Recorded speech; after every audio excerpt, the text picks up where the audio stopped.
Hello, everyone, and welcome to episode 4 of It's Not You, It's Me podcast. I am Choi, your host, and when I recorded this episode in the past, it was still January, and I didn't expect it to release the week of Valentine's Day.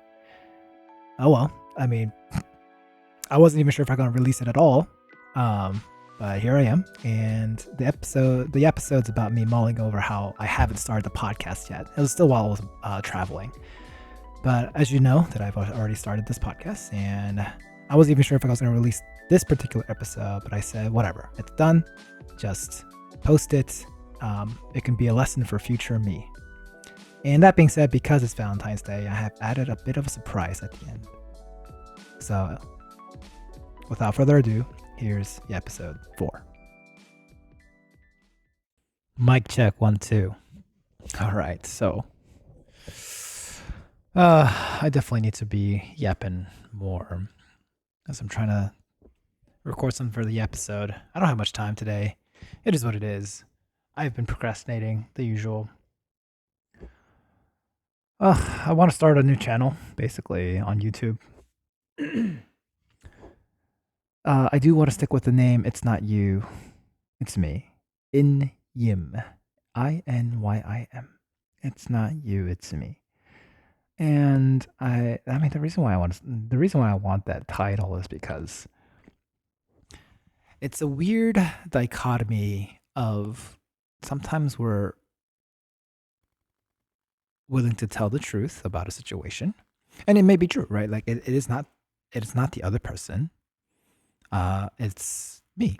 When we use that phrase, it's often because we maybe not be attracted to the other person. Something happened and we have made a decision. And so the decision stems from ourselves. Hence, it doesn't really matter what the other person does from then on. We have decided. And we have decided that it's not going to change.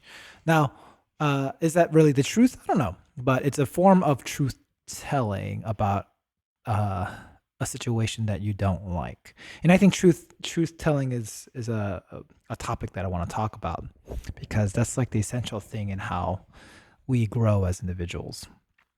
And so that's been on my mind as I'm trying to figure out. So I want to launch this YouTube channel that I have not been working as diligently as I should be working on it.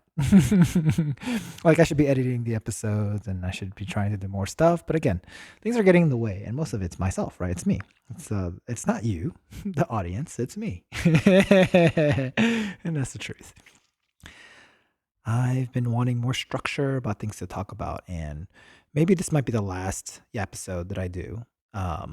Maybe I'll actually basically, how do I even decide to yap today? Part of it is because I had a meeting with my cohort on Sunday, and so today is Wednesday, and so I have a support group that I meet with my fellow cohorts of coaching, and trying to make one step towards making our dreams a reality. And maybe not. Maybe dreams is a strong word, but the same idea, right? The things that are important to us. And so I have a goal, and I want to make this podcast.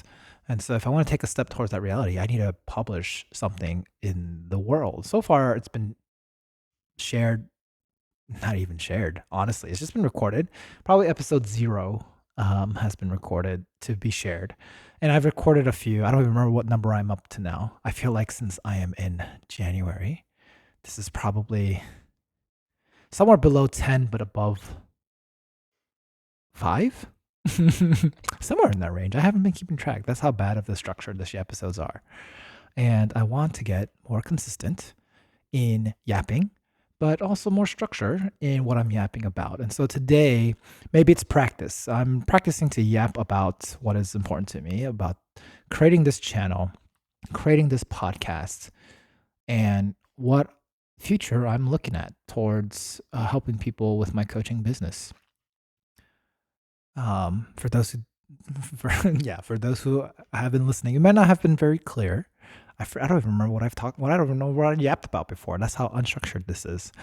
But I am a relationship coach, and that's not a dating coach. That's not someone to tell you what to do and give you advice about how to make a successful relationship. Though, to be fair, I am very well read and educated on the topic of what other experts have said. Particularly, I follow a lot of Julia John Gottman's work, the Gottman Institute, and the things they talk about. What makes a relate I don't know if makes a relationship succeed, but it basically helps you identify the things that people in healthy relationships do versus the one where people break up.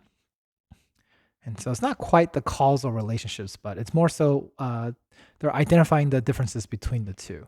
And it makes a lot of sense. And so there's no causation yet in terms of fully understanding what leads to another thing or how to, because it's also one of those things where like they do interventions to help struggling relationships. And so um, that being said, so those are what maybe relationship consultants, researchers can tell you about what works and what doesn't, what to try and what not. Part of me, I take a very different approach. I am someone who recognizes that. Oops, I pressed the stop record button and I have a little stop in between. What was I saying? I was saying what I do as a relationship coach is rather than telling you what to do, I help you explore what is actually important to you. And that sounds very vague and hand wavy, but I think it's very interesting when you ask someone what they want in a relationship. And what people give often is a summary. Like, we may talk about things obviously like attributes, like, oh, like if for a lot of women, they're looking for someone who's tall, someone who's good looking, someone who makes a lot of money, right? Like, those are very it's very fair, right? This is it's surface level attributes, but things that you are perhaps attracted to. There's nothing wrong with that, but relationships aren't surface level, right?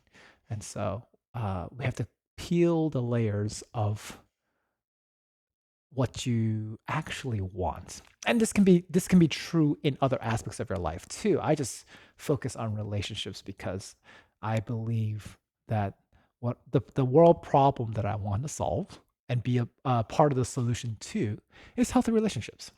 I feel like um, I don't think it's the fault of social media. I think we're just in an age where we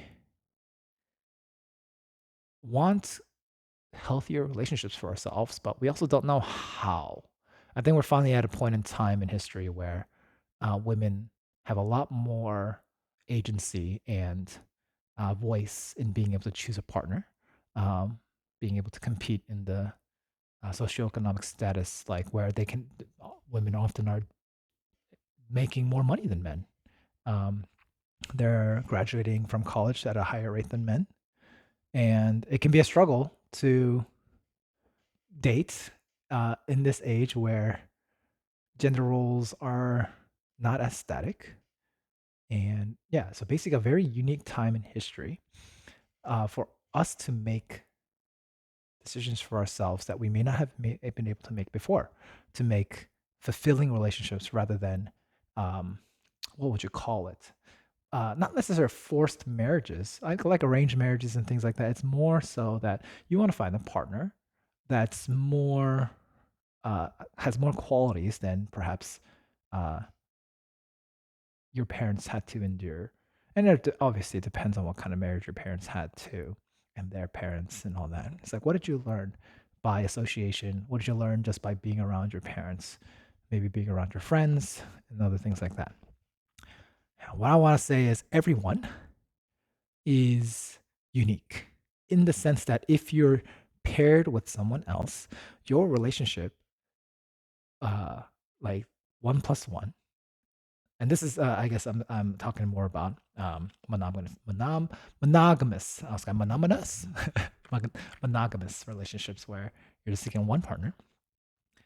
And if you think about your relationship with somebody else, it's not going to be the same as your relationship with anyone else in the world.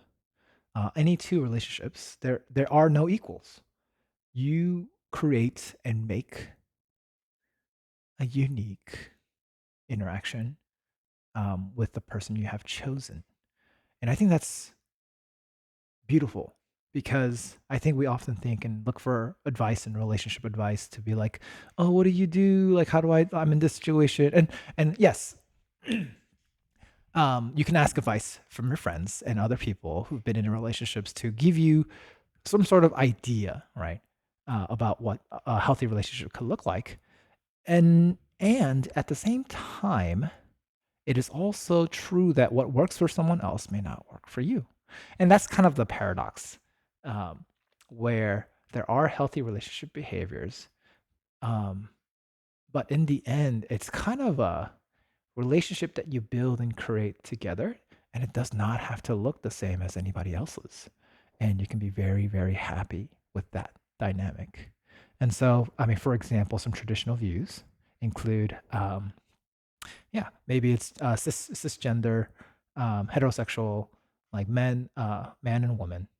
Um, I don't even know if I'm politically correct. Forgive me. I don't know enough of the language, but it's man and woman, and uh, one of the traditional values is that. Um, but even just like having kids, there's a lot of cultures that will shame you for not having kids, or a lot of parents who will be upset that you haven't been giving them grandchildren. And it is very true that in an age where overpopulation can be a real thing, um, or the intrusive thought that comes into my head is like Thanos was right, Thanos was correct in uh, Infinity War, and so some people are very happy without kids, and some people can't live without. I don't know if "can't live without" is the right way to put it, but they so desire to be mothers and fathers. And I think we need a good, healthy dose of both. Right? I don't think it's right or wrong per se. I definitely think it's a different life experience. And to be very, very fair, I don't think all people should be parents. Same in the same way, in the same breath, I can say not everyone I think is ready to be in a relationship.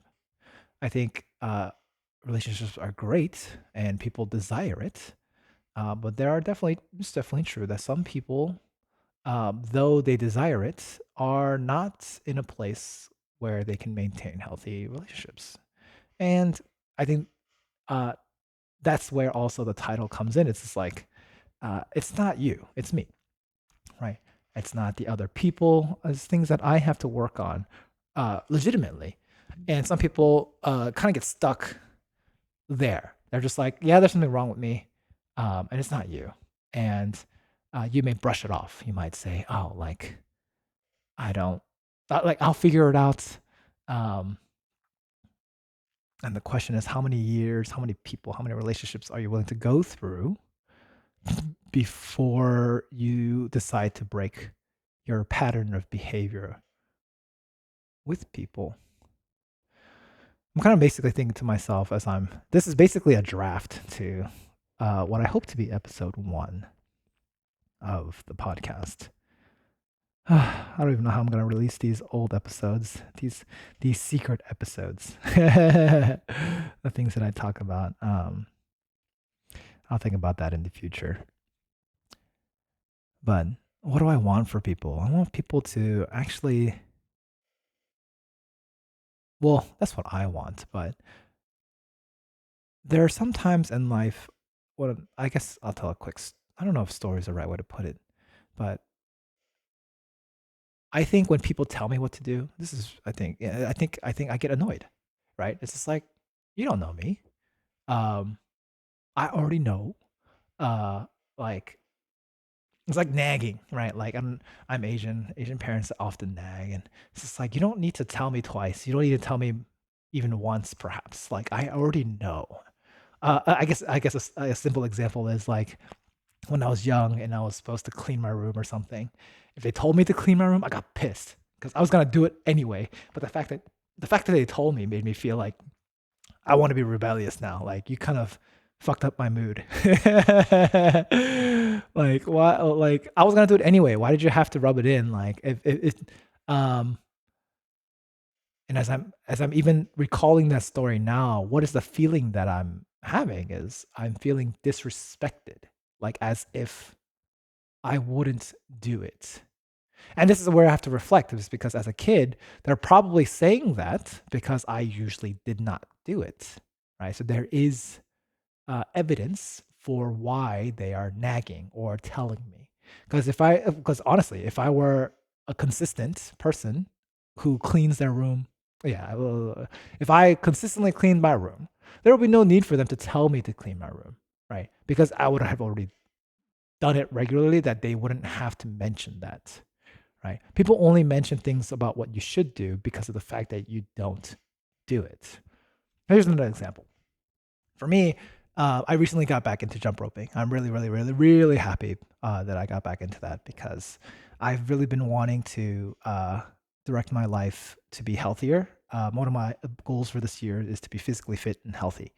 We call it life's intention, and that's something that I'm trying to really focus on this year because I've been neglecting it. I've been very living a very sedentary lifestyle, and if people were to tell me or give me advice about the things I could try and things I could do, it is a completely different feeling from generating that desire and action on my own. And to be fair, I think it takes a lot of I don't know if it's me, and to say like I don't need a coach. I think a coach would be extremely helpful. And what makes a coach helpful is something. And this is something that I've talked with my cohort as I talked about my struggles about being fit and healthy. This was since like last year, like since probably last September. Um, so it's been about probably 4 months now, but I finally got around to doing it. And I think that's part of the need is you need someone to help you tell. We call it tell the truth. It's like this is something that's important to me, and I'm not doing it. And there is also the truth of the matter that the more I talk about it and the more I'm not doing what I want, I feel guilty. I may feel shame. I may feel like I'm disappointed in myself. Like I know what I should be doing, and I think this is all these memories pops up about academics too. It's just like whether I'm helping my students or even my time as a student, it's just like I know what I should be doing. It's not that I don't know. I am struggling to do it. And when someone tells me what I'm supposed to be doing, it feels like absolute shit because I already know how much of a failure I am in my own eyes. And that when someone else affirms that by telling me the same thing, it's just like, damn it. Like, I haven't been doing what I said I would do. And it makes me disappointed in myself, right? And so when you feel shame and when you feel disappointment in yourself, when you don't like who you are or what you've been doing, what is the natural behavior that we engage in? We we avoid it. We avoid that feeling. We avert our eyes, right? We avert ourselves from the truth. So what does it look like? So for me, most likely I'll be playing video games. Um, Maybe I'll watch a TV show. Maybe I'll watch Netflix. Maybe I'll watch anime. Maybe I'll go read some manga. Like I'm a big nerd, and so there's plenty of entertainment um, sources that I can basically engage in. Right? There's a lot of things that I could be like, oh, like I know how to make myself feel better. I know how to get those dopamine hits. Right? So whether it's gaming, whether it's anime, whether it's TV, whether it's movies, like there are plenty of time sinks that I can get myself lost into, so much so that I can forego the day without thinking about my failure. Right. And I think um, this is why we struggle. And I think it's a very natural struggle because when something's important to us, when we don't do what's important to us, we feel shameful, right? We feel like we fucked up, like we feel like screw ups. I mean, I definitely feel that with when I was in grad school, and even as a professor, and even as I write articles or research papers and whatever. Like, I was terrible at it, and when I didn't do it, I felt even worse. And I'm pretty sure that's why grad school often. People ask me like, should I go to grad school? I'm just like, yeah, if you want mental health issues. And the reason I say that is because grad school is important, and it's not that you're unable to do it. I think it's part of it's like you know how important it is, and you see all the flaws in your own research, and you want to do a good job, and so you can say it's part of perfectionism. Um, but it's just, yeah, it's just one of the things like you just feel so bad that you're not engaging in what's important to you, and so you may fall into burnouts, depression. You try to do a lot of things, but like You feel like it's not good enough. You feel unfulfilled. Like there's a lot of things that like like burden you, right? Like that are so heavy. And so the way I work sometimes, and I think it's true for others too, is sometimes I think it's very natural. I think sometimes you need to face your failures multiple times over a period of time. So it's not like every day I was just like, I'm going to work out and I didn't work out. It wasn't like that, though there were periods of time where I felt that way, but it was probably no more than a week or so at most. It's probably just like one time I thought about it, like when I'm in a practice coaching session with my cohort and my colleagues, right? They'll tell you to bring an important thing to you and something that you want to do. And so I've done this multiple times. I've brought the conversation about being physically fit and healthy multiple times because time had passed, right? Um, and I bring it up. I talk about it. I get so excited. I'm just like, I want to do this. This is so important for me, and I know it'll make me feel better. Help me be energized. Help me feel good about myself, and like eat healthy, be energized, get good sleep, all that stuff, right? Like I am hyping myself up, and I get that dopamine, and then I don't do it, right? And then I'm just like, I have the motivation, I think, but for some reason that doesn't convert. And that's also very true in research. I'll tell you that motivation is not efficient. That it's not sufficient for you to do the action. And a lot of people think if I feel motivated enough, I'll do it. But that is false. It is not motivation that gets you to do it. Though it can help, absolutely, but it is not a cause and effect. Like just because you're motivated doesn't mean you'll do it. And honestly, even the fact that I've been um, getting back into jump roping actually has very little to do with my motivation. I think it's a combination of a few things. One is being so tired of not doing what I said I want to do, having enough past I don't know truth telling sessions that I've had enough sessions being coached and sharing about my desire, wanting to be physically fit and healthy, and not doing it. I've had enough of that to say enough is enough. Right? I've been frustrated with myself, and I'm just like, fuck it, like no more. Right? Like just get the jump rope and start jumping. And obviously, when I'm jumping, my jump roping journey has. I mean, because I've done it. I think part of it might be a little different because I've done it before. I lost 30 pounds over like, I don't know, 2 years. Combination of intermittent fasting, calorie counting, macro stuff, and consistent jump roping. This helped me lose weight. But because I've been wanting to get back, I feel like it's been like 2 years since I've been consistently jump roping. And I would say maybe even closer to 3 years, 2.5. Either way, it's been a long period of time since I've last been consistent in it. And I don't even think it's 2 to 3 years. I feel like it might even be 5 years. Has time been flying? Oh my gosh, it's already 2025. What the Anyways, there's enough times where I saw myself not doing what I wanted to do. And combined with the opportunity to do it, the time availability to do it, and the fuck it mentality, right? Just like let's just get over ourselves and do it. So that I started jumping.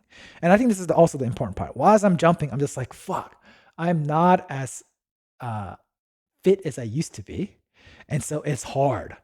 I used to do like it's not 30 minutes full jump roping, but like I have a routine, a circuit, sets, reps, whatever you call it, like for jump roping. Roughly 30 minutes was how long I would jump rope, and that would be in my I guess routine would be 5 sets. I think at my peak I did 6, and even at my peak, like I would try to push myself harder to try to up my heart rate because I got so my cardio was so good that my heart rate wouldn't go as high as I wanted it to. But I did 1 set. 1 set is about 5 minutes. I did 1 set, 5 or 6 minutes, and I was dying. My calves hurt. I thought I was gonna die because no, it's not that intense. I'm being dramatic, but I was huffing and puffing. My heart rate was like close to 180. Probably not that high. Maybe 170 is more close uh, number. But I was struggling, and I was just like, "Damn, dude, this is hard." But I told myself, "Fuck it, let's just do one and stay with one." And oh my gosh, I can't tell you how sore my calves were. I was dying. I didn't properly stretch and all these things. I was trying to do all the whatever. So my routine was let's do 3 days of one set and take one rest day. Well, that's how I used to jump rope anyway back then too. I don't remember how hard it was to start, but I'm pretty sure back then I was probably dying too when I was getting started. But uh, after the 3 days of a single set, rest one day. The next set I did was two sets, or the next jump rope session I did two sets, and I was trying to do two sets 3 days in a row, and then do one rest day again. However, I based for whatever circumstances, I only did one day of two sets, and then the very next day I rested. And I could easily tell myself, "Oh my gosh, like you've already broke the cycle, you've given up." But no, that's not true. It's just literally circumstances happened. I was busy in the morning where I usually jump rope, and I couldn't jump rope, and so I pushed it to the next day. And so I treated the next day as just a fresh day of two sets again. So I did 3 sets or 3 days of two sets and took another rest day. And I've got to today, which is day two of 3 sets. And I feel myself getting so much more in I don't know control. I feel like I don't get as tired, don't get as winded. I can control my breath better, but I'm trying not to push myself. Right, this is just this slowly raise how much I can jump rope and get back into the routine. And I can definitely feel my body being much more exhausted, low energy. I've been taking kind of like more naps than I've wanted to, but I think that's part of it is because I need to eat perhaps a little bit more um, as I'm using more energy. It depends. I guess if I want to lose weight right now, perhaps whatever. I don't really have a fitness goal right now in terms of like how much weight to lose or what kind of body composition, like body fat percentage I want. Is more so just get back into moving and get good cardio. And that's my goal right now. My next step perhaps will be adding more muscle resistance training so that I can build more muscle perhaps. And that might mean I need to eat more, right? And that's all okay. If I want to lose weight, maybe I don't know if eat less is the answer. Is maybe I'll just eat the same and maybe not build as much muscle and focus on losing fat first. It doesn't really matter to me. I just want to be, at least not right now, right? Like don't make it more complicated than it needs to be. And I think that's part of the that's also one of the secrets of getting things done is don't overcomplicate it. This is such a long I don't know if long-winded is the right way to describe it, but there's a lot of parts to this. It's a lot of things on my mind. Um, I don't know how I got into this jump rope story, but it's part of it's, I guess, explaining a coaching journey of what do I want to do? It's important to me. I haven't been doing it. How do I get to doing it? And if I avert my eyes, if I keep looking away from the truth that I am not doing what I want to do in life, the more pain, I don't know if more pain is the right word to put it, but the more unfulfilled, dissatisfied, discontent, like that I will be until I do it, right? Until I am happy to being true to my words, consistent in my actions. And I think the bigger picture, I should have said this before. The bigger picture of why I bring this up, and you heard a little bit about it before, is the fact that I want to do this with people and relationships. I want people to have healthy, fulfilling relationships. And so, what does that look like? It means that one, we need to be honest. Uh, I guess that's a word that we try to avoid actually in coaching because honesty is not necessarily a truth. Um, like you can be honest about your feelings. You can honestly feel that it's not you, it's me. Um, I guess we're choosing to take a little bit more objective view on truth telling. For example, um, uh, I a truth telling about the fact that it's typically yeses or nos are the easiest way to put it. So I said I would jump rope. Did I jump rope? The truth is yes or no. Now, if I were to be honest, I could be like, oh, I really wanted to, but I didn't. Right? Like, honesty includes a lot of, it is the truth in terms of how you are feeling, but it's not truth objectively in terms of like, yeah, what is the goal? Like to jump rope. And did I do it? Yes or no? It's a very like, um, how do you describe it? It doesn't have to be as hard as we make it out to be, right?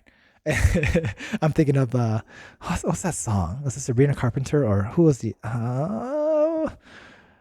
Is it a bad idea? What's that song called? Let me look it up real quick. Bad idea. Oh, Olivia Rodrigo. Oh my gosh, I'm a terrible person by comparing. But I am also a very not up to date with pop culture. Forgive me. I am not a music nerd. I'm more of a I'm a more of a gamer nerd, different kind. And then a bad idea, the song, a bad idea, right? There's a lot of honesty, right? This is a bad idea, but the truth is, you went back, right? Like this is what you choose to do, and that's what we need to confront ourselves with. What am I doing? What do I want? Did I do what I wanted? Am I supporting? Uh, like, are my actions in alignment with the results I'm trying to produce? And I think with dating, we often, it's actually kind of crazy, and there's a lot of reasons to it. But for example, I need to find the source for this research, but it's very common. I think it was Match.com. On the research article, maybe it's not Match. Forgive me, Match.com. Luckily, I'm not sponsored right now, but basically, people will put the traits and attributes that they're looking for, right? And based on their match percentage, how well they are aligned, quote unquote, on their values, they will match. They will suggest matches.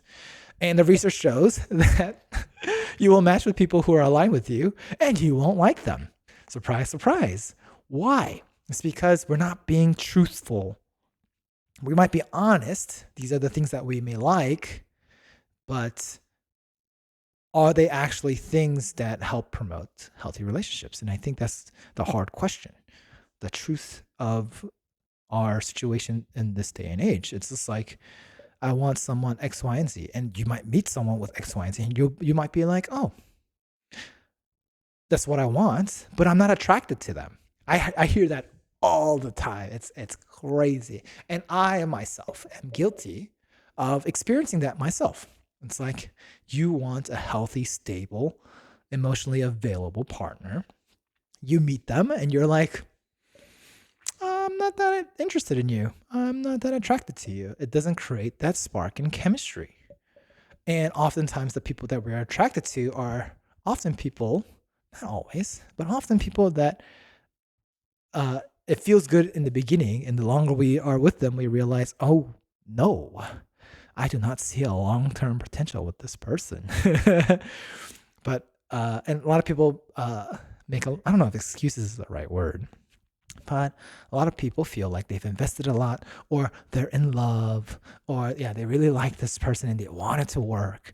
It's just like, if and this is often a phrase that people say, like, you have to listen to what people say. Like, you have to, you've seen how they behave, you know what they have said, you know whether those actions align with their words, and you decide whether this person is being true to who they are. And unfortunately, most people aren't. We can call it peacocking, where people show their best foot, and then when you get to know them better, they are not what you expected. Or that's not the way to put it. It's like the facade fades away. So who are the real selves? For example, one of the most important things is, how do you guys fight? And are you even aware of how you yourself behave when you fight? Like, more than what the other person behaves. Do you know how you react? Like, do you know how you get angry? Do you know how you I don't know if bark's the right word or bite's the right word, but do you know how you lash out? Are you the problem, right? And the only thing that we can control in this world is our own behavior. And I would go as far to say that even your feelings can be honestly, um, I don't know if controlled might be the way to say it, but like feelings, like hunger. Like I can't control hunger. It's just a bodily response. I have no food in my stomach, and the body says I want sustenance. Right? That's not something you can control. Maybe I need to put it in a different way before I get canceled. But in research we call it regulated. Right? So it's like if you're sad, you know how to regulate yourself to make you feel in a better mood. Regulation, I often use food examples. So regulation for being hungry, right, is to make sure you don't get hangry, right? Some people, they get irritable because they're hungry, and that's a very natural response. But it is, you like if you can't lash out at someone and say that I was hangry, and so I lashed out at you, like it's their responsibility to deal with that hanger, right? And there's plenty of people who can, and plenty of people who do. And people who struggle with that basically need to develop self-regulation skills around anger. In another sense, it's people get cranky when they're sleepy or they didn't get enough sleep. Right, that's a very common thing. In the same way, there's people who still maintain good self-control. I don't know if self-control is the right word. They recognize that they are irritable, and so they take it upon themselves to recognize that I need to chill out. I need to make sure that I don't get more irritated than I need to be. And people can manage that some people can manage it very well, and some people manage it very poorly. And in the same way in relationships, obviously emotions are high a lot of the times, especially when you meet someone in the beginning stages of a relationship. Emotions are running high, hormones are going crazy.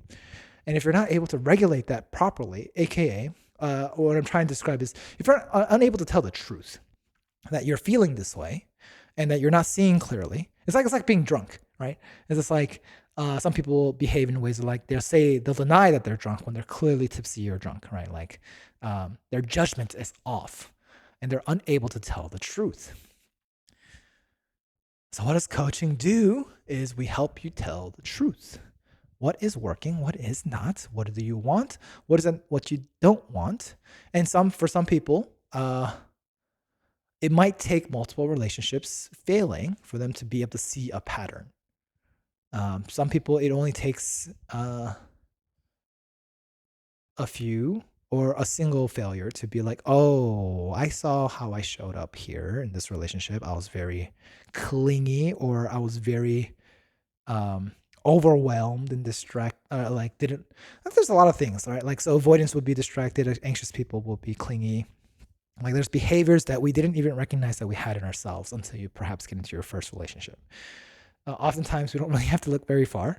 A lot of people, you can tell you could predict what they could be like, or maybe predict is the wrong word to put it, but you don't really, the apple doesn't fall far from the tree. And what that means is that you're very not like your parents, but there's a dynamic that you have seen growing up, whether it's with you and your parents or how you've seen your parents behave towards each other, that imprints on your view on what kind of partner that you want in life. And scary enough, you're often attracted to the people that you didn't receive love from your parents, and you try to get love from them, but often repeat the same cycle of not receiving the love that you wanted from your parents. And that's a whole different topic, but that's why the truth telling is extremely important. A lot of your friends might say, why are you still with this person? And you might give a lot of honest reasons, but they're not the truth. It's just like, is this the person I want to be with? And you'll be like, yes and no. It's just like, that means it's a no. And not to say that everyone's a perfect fit, but it's more like you pick your poison, but you also need to pick like enough joys from it, right? Like it can't be like, oh, like I can fix her, or like I can fix him. Because it's not them, right? It's me. And maybe perhaps that catchphrase will be a little funny as we get into more of the podcast conversations, but I want people to know how they can show up, how they can be who they really are, um, without trying to change anybody else. That they can find loving and fulfilling relationships, unique ones that they can build, and they can build it however they want to. You just need a partner who says yes.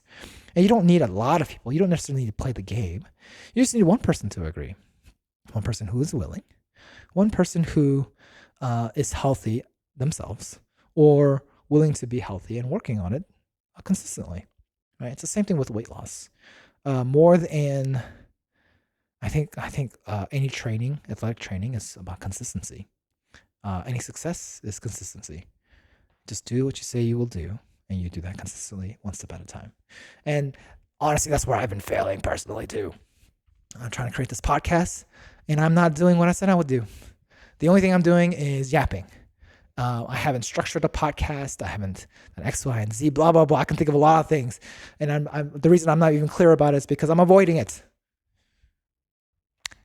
But, and I don't know, maybe that's, again, maybe there comes a point where I say, fuck it, and let's just upload whatever. And this might be, this episode might be one of those, right?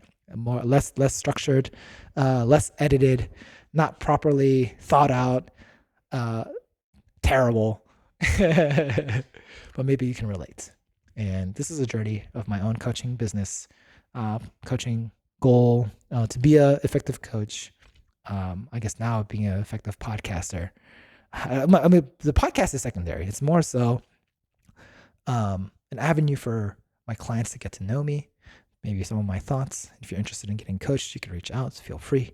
I'm more than happy to support you to build the relationship you've always wanted, but also to be someone who helps others, who loves others, right? Help them. I say help others be seen, like help to see the people that are truly important to you and help them feel truly seen, right? I don't even know if I said that right. I think I'm. And so I actually was reading a book recently. I'm just gonna end this podcast. No more sidetrack. We've been talking for about 40 minutes or so. I got other things to do tonight.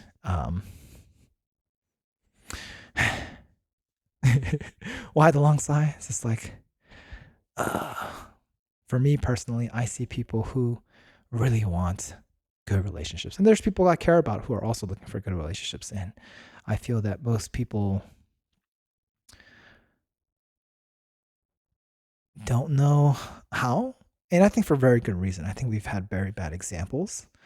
My generation of millennials, we grew up on Disney movies. Oh my gosh, you know how much Disney movies messed us up on our expectations on what happily ever after looks like. They don't make they don't make romantic movies like they do, man. One part of it's because they're kind of delusional. But I will definitely say relationships don't need to feel hard. I'll definitely say relationships, even in their conflict, can be extremely connecting.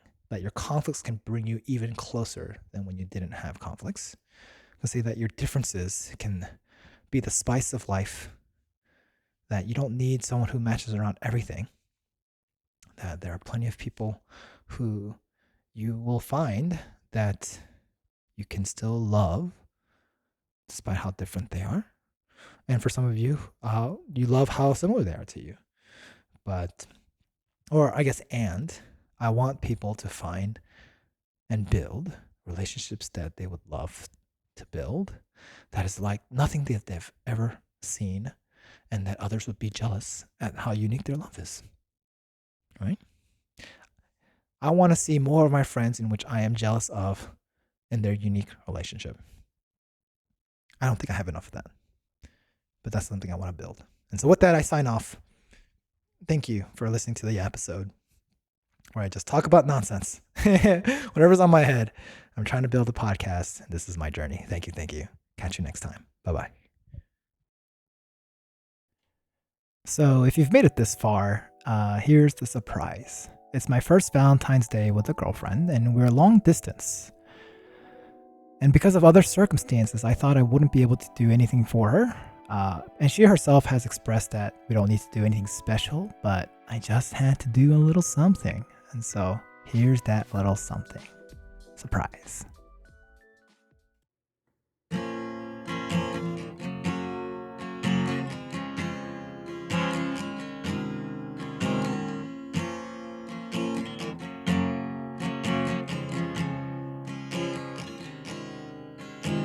It's Valentine's Day and I don't know what to say.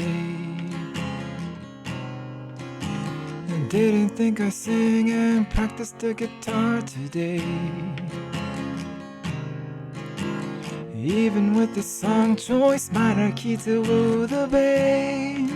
But wait, falsetto coming up, so vocals warm it up and slay away on Valentine's Day today. I sing for my babe. No shame. I wish I had more time to prepare for the song. As long as it has heart, nothing can go wrong. What are these lyrics and how much more must I go on and on? One more chorus, babe, maybe you can sing along. Come on Valentine's Day today. I sing for my babe, no shame on Valentine's Day today. I sing for my babe, no shame.